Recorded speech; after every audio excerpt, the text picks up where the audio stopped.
What's going on, everybody? Welcome back to the channel. Lately, we've been talking about a lot of Instagram stuff, a lot of 3D stuff. Today, we're going to get back to our roots. We're going to talk about some music video effects. We're going to go into After Effects. We're going to go into Premiere and Customize. The video today, we're going to be breaking down Larry Over Fredo Bang 21. I hope you guys do enjoy. As with all the other music video tutorials we show, these are all recommendations from you. So keep sending me those links. Comment down below if you see something cool on the internet. Other than that, guys, smash that like button for the YouTube algorithm. It helps me a huge amount in trying to grow this channel and giving you guys brand new content. Subscribe, turn on that bell notification to stay up to date with our new videos. Let's pop over to that music video, do a quick little breakdown, and then we're going to get right into Adobe After Effects to start creating the effect. We're going to do a quick little breakdown. I want to go through this very fast so we can get into the step-by-step parts. But let me give you a little overview of what I'm going to be showing you. First off, directed by Jolo. Hopefully I'm pronouncing that correctly. And right off the bat, you see we have some different effects going on. So this is mainly After Effects offset effect. We're going to talk about how you can use masking to just create something like this in your scenes. I've actually made a few videos in the past touching on this, but we're going to go a little bit more in depth because they take that concept of the offset and they use it in a lot of different ways in here. So this is the main place right here where you see that offset, but you're also doing it in this sort of clone fashion. And this is going to be the main centerpiece of the tutorial that we're going to be showing. Again, I want to show you guys the tools, taking a lot of the concepts that we talked about in the past, something like overlays, something like rotoscoping, something like the offset effect, and combining it into create these creative effects. And that's what I'm trying to push on this channel, showing you guys the tool set, but allowing you to do with it what you will, combine, create new different things. I think there's a lot of power in that. And I think that's where you can get some cool looking stuff like what you're seeing here. See some more uses of offset just to spin a few things. You'll see some other little effects tossed in here just to add a little bit of sauce into some of these parts. So we will touch on this again, using that offset, using that cloning in some different ways, mixing some different things. I think you guys have the gist of it. Let's hop into Adobe Premiere, Adobe After Effects, and start showing you guys some cool different techniques that you can use for your videos. All right, so we're going to start off within Adobe After Effects. Later on in the tutorial, we're going to come back into Adobe Premiere to show you how to do some of the end parts from that video. Of course, if you only have After Effects, just open it up there. But if you want to work with the dynamic link, just go ahead and click this little page button, new item in your project bin, create a transparent video, drag that into your timeline, give it some space, right click on it and replace with After Effects composition to get started. Now, anything you do in After Effects will be linked within Premiere. So at the end, we can color grade, add anything on top, all that good stuff. All right, guys, so originally I was going to show you how you can create this base offset effect that you see in the music video here, just anywhere in the environment of your videos. I've actually made a full tutorial on this over a year ago. So instead of wasting time in this tutorial showing you how to do that, I'm going to leave a link there. You guys can check it out. It's a full step-by-step. That way we can get to some of the juicier stuff where we're combining these concepts. All right, guys, let's start making our offsetting clone effects. Now, obviously you want to find a good spot in your footage where you have a clear view of your subject that you're trying to create this effect on. So this should work fine. So step number one, you need to isolate your subject, and we're going to use rotoscoping for this. I highly recommend you guys update to the current version of After Effects so you can get Rotoscope 2.0, which greatly improves the speed of masking with rotoscope using AI. So that's going to help a lot with this. It's going to save you a lot of time. Either way, to set up, double click on your footage so that you're in a layer. If you're still in a composition, just double click on it again.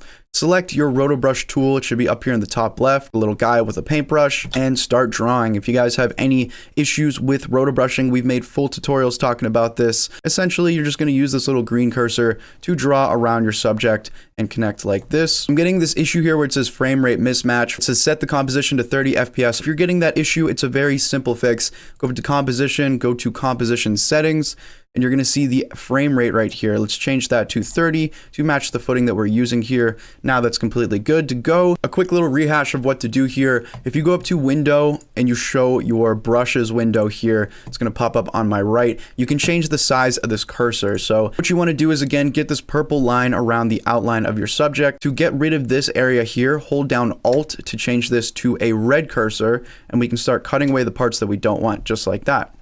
And then all you need to do is just make little adjustments, again, holding down Alt to delete. And then, for example, maybe you make a mistake. you draw in with green, it'll fix that. In our effect controls on the left, let's just add a tiny bit of feather onto here. We can add more later on. But once you have a rough outline, just click page down on your keyboard, and you're going to just want to keep making adjustments for each layer. And like I said, with that AI improvement for RotoBrush 2, the more frames you make, the easier this process is going to be. So you'll see that's all I had to do for the next frame, clicking page down.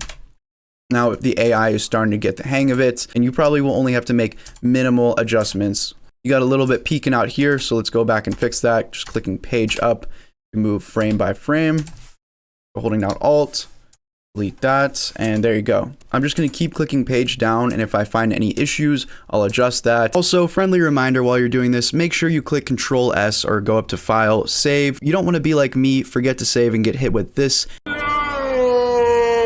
All right, so once you have a decent track going on here for all of these frames in your selected area, we're gonna go ahead and define the area that we wanna freeze. So I'll start at the beginning, just drag like this.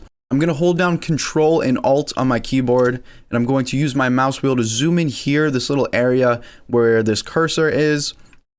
And you'll see this kind of gray line with these triangles. Just grab the end part, start that there, click and drag, grab this end part and drag it there. So this is the defined area that we're going to freeze for our rotoscope. Once you've done that, go ahead and just click this freeze button. I might be blocking it, but it's right there. Click that and let it do its work, and you'll see how it's going to cancel out our background. All right, so once you've done that, you always go back to the composition to see what you've actually done. And here it is. You'll see it's pretty choppy on the outside. You'll see that whenever you have a lot of blending colors that are hard to kind of differentiate, you'll see this is very dark on a kind of darkish background. Plus you have curly hair, which never really bodes well, but we can do some adjustments to fix this up. So first off, select the layer in your composition, go up to your effect controls. We're gonna go ahead and reduce chatter. I'm also gonna add a bit more feather. I'm gonna go ahead and shift the edge, maybe just shorten that a little bit. All right, so now that we've isolated the subject, let's go ahead and select this layer. We're gonna rename this to Subject Isolated. I'm gonna select it and click Control D to duplicate it. I'm going to right click and I'm going to rename this to background. So selecting the background layer, we're going to go to our effect controls and just delete the roto brush. And then click the background layer and drag it under the subject isolated. So now if I hide that, again, subject isolated, and then just normal footage. So what you can do from here is you can select this background layer and you can start applying effects to it. So we can go to our effects and presets on the right, and I can look up the offset effect, drag this onto our background layer, and then check it out. We can rotate, shift the center of this. It makes the hair look a lot better now that there's a background because it's kind of blending everything together. So let's make a little keyframe animation of us doing this. Starting at the beginning, keyframe shift center 2 and drag to the end. And let's go ahead and crank however fast you want this to be. So let's click play. That's pretty fast. So if you want to adjust the keyframe, open up your little options here, open up effects, open up offset, and then you'll see with your cursor over this keyframe, let's make it 9,000. That looks pretty good. So now you'll see that this is pretty choppy. It's not what we want fully. So what we can do first of all is we can enable blurring for this layer. So if you click toggle switches and modes, you're going to see some of these switches. So this triple oval over here, this is the motion blur switch. Enable that for your background. Go up to composition settings. We're going to click on advanced and we're going to crank up that shutter angle, and you'll see I already cranked mine up, but this is going to change around the blur. You can also go to our effects and presets and add a directional blur. Place that on our background. Blur direction, again, you can keep it at 0 if you're going up and down, or you can make it 90 if you're going left and right. Keyframe your blur length, scroll to the end and just crank that up. Let's even start at the beginning and just have the blur length at default start at around maybe 20, maybe something even like 70, just so that you're not seeing that line that's coming in at first.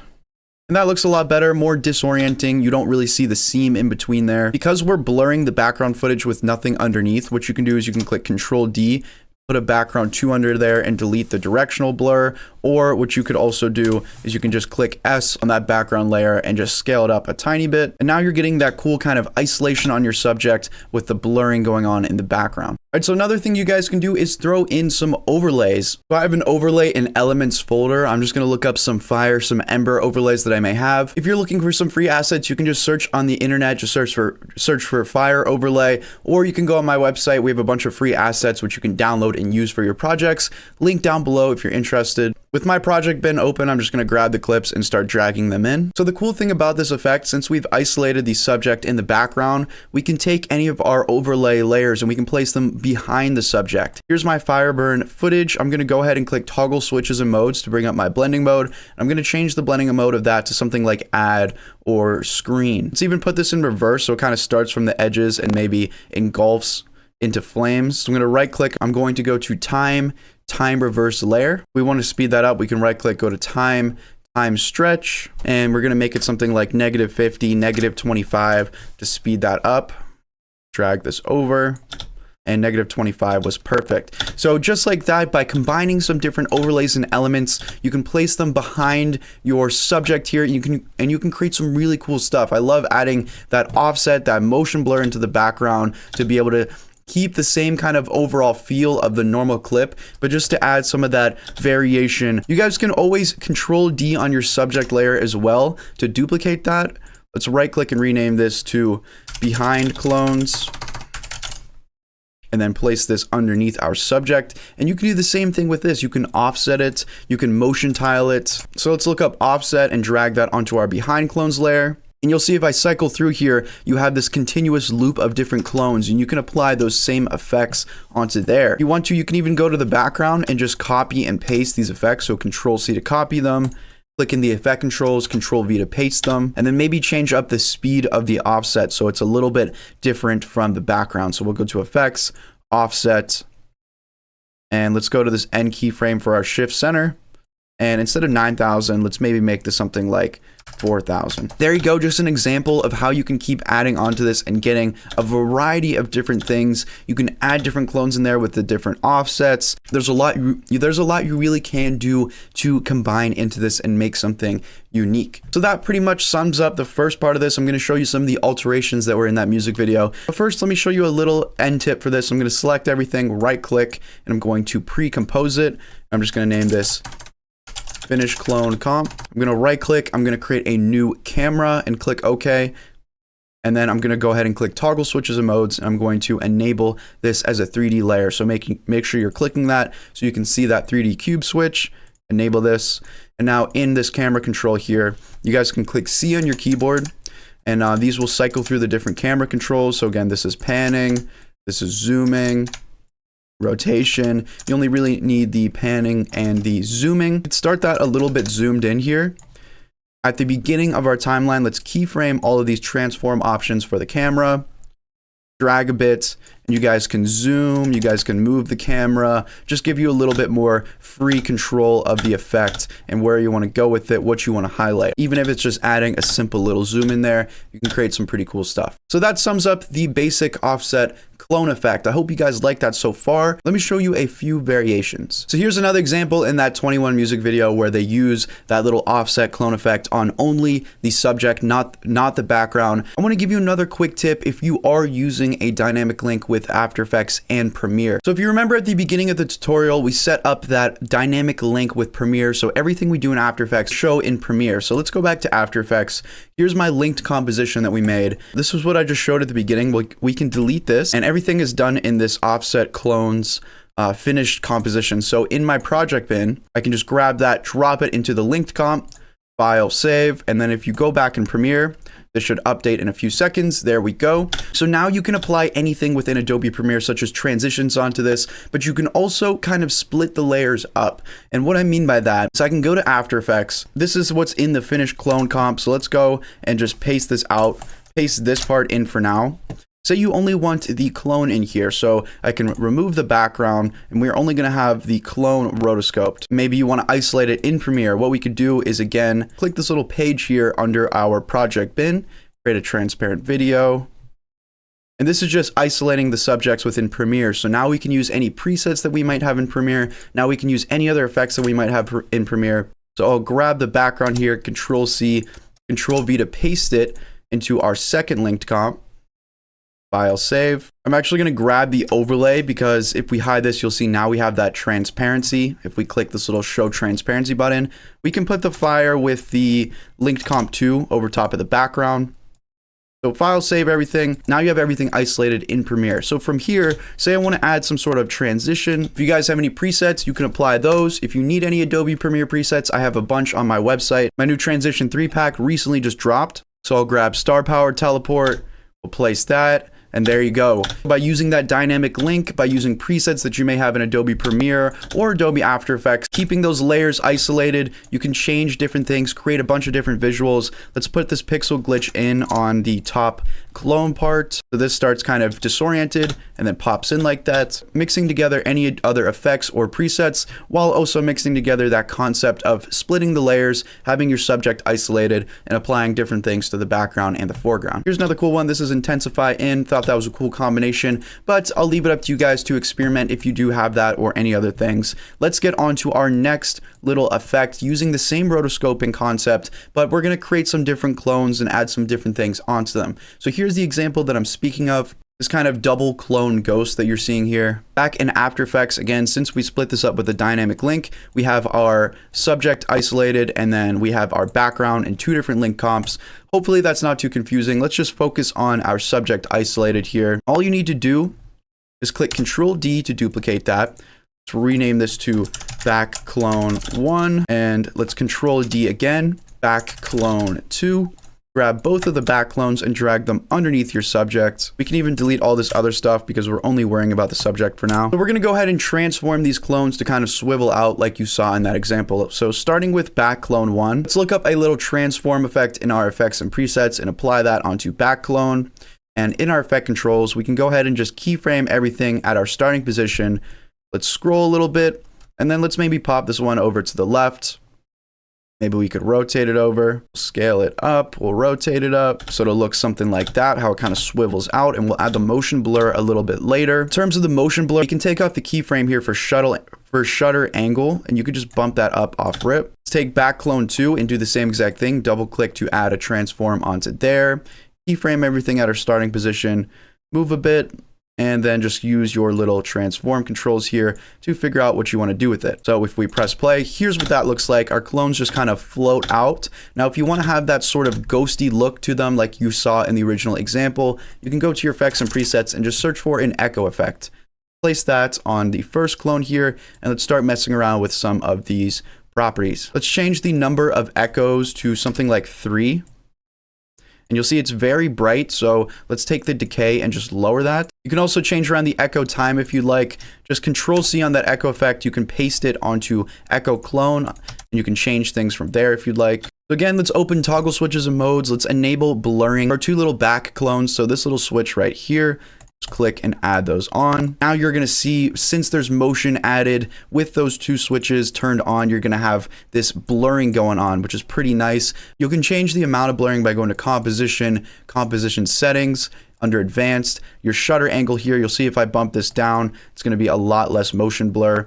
And if I crank this up, it's going to be a lot of motion blur. So really cool effect. I think that the blurring is really what adds that kind of like ghosty. You get a cool result, and I like how that kind of transforms out like that. Since we're using that dynamic link, if you guys aren't using it, you can just show your background layer behind here. But if you are using the dynamic link, File, save to hop back into Adobe Premiere and check out what that looks like. The ghosting part where they kind of float out and then solidify these clones that we have, and then we can add that strike up transition that you saw. That's actually in my Speed Demon transition pack. You guys don't have to be using my stuff. If you want to, you can. I appreciate it, but there's a bunch of other transition packs, other presets, or just base things built in you can use as well. Either way, to add that transition, I'll move 2 frames here, Control K to make a cut, move 2 frames back to the middle, move 2 more frames, Control K to make a cut. Right click and nest this little area here for the background. And then I'm just going to search for quick strike up. And this cut's black because in our original After Effects comp, you'll see that there's nothing after this. So what I can do is I can just extend a little bit so we can get some footage here. Control Shift D, and at this part, just delete all the effects off of here. It'll go back to normal. file, save. And here is what that looks like. You'll see it just does this quick little strike going up. Another thing you can do if you want to save a lot of time, but you still want to create something similar to this effect. Since we got Premiere open here, what we can do is instead of doing the rotoscoping at the beginning, which is probably one of the most annoying parts for this, we can just create a little freeze frame. And you can do this in Premiere, you can do this in After Effects. I'll just go ahead and do it in After Effects here. So for this part, let's just Control-Shift-D at the part we want. Let's right click and we're gonna go to Time, Freeze Frame. So now this is frozen. Let's click G on our keyboard or grab your pen tool and let's just draw a little mask over our subject here. Again, this is the exact same thing, but instead of doing the steps for rotoscoping where we're masking out motion, you're just freezing the video, making a mask. So you're getting that freeze frame and then you're gonna do the exact same thing. So it's a little bit of a shortcut. We've got our cutout here. Let's click M with this layer selected and just add a bit of feather. So open this up, maybe add like 10 pixels of feather. Let's Control D to duplicate this, rename this to background, rename this to freeze frame. Take your background layer, drag it below, click M to delete your mask here, so it's normal. And then you guys can go ahead and do the same thing where you grab your offsets. All you need to do now is add that directional blur. If you guys want, you can rewind the video for those steps if you want to make it from scratch. If you've already made it here for the background, you guys can just grab the effects that you've already made. So Control C and then just Control V to paste them here. And there you go, an extremely fast way to replicate that exact same thing without having to do all the rotoscoping. And of course, you can do the same things that I showed you earlier, where you put overlays in between them, where you can duplicate the freeze frame, where you can use the dynamic link and you can apply presets or other effects from Premiere. It's all up to you guys. I like this because there's a lot of customization involved. It's using a lot of the base tools that we've talked about, things like offset, things like masking, rotoscoping. All right, guys, and that's about it. I hope you do enjoy. Like I said at the beginning of this, all the tutorial ideas come from you, so keep leaving me links so I can check out these videos you guys like. All relevant links will be down in the description. Other than that, guys, as always, thank you so much for watching. Thank you so much for supporting, and I'll see you guys in the next one.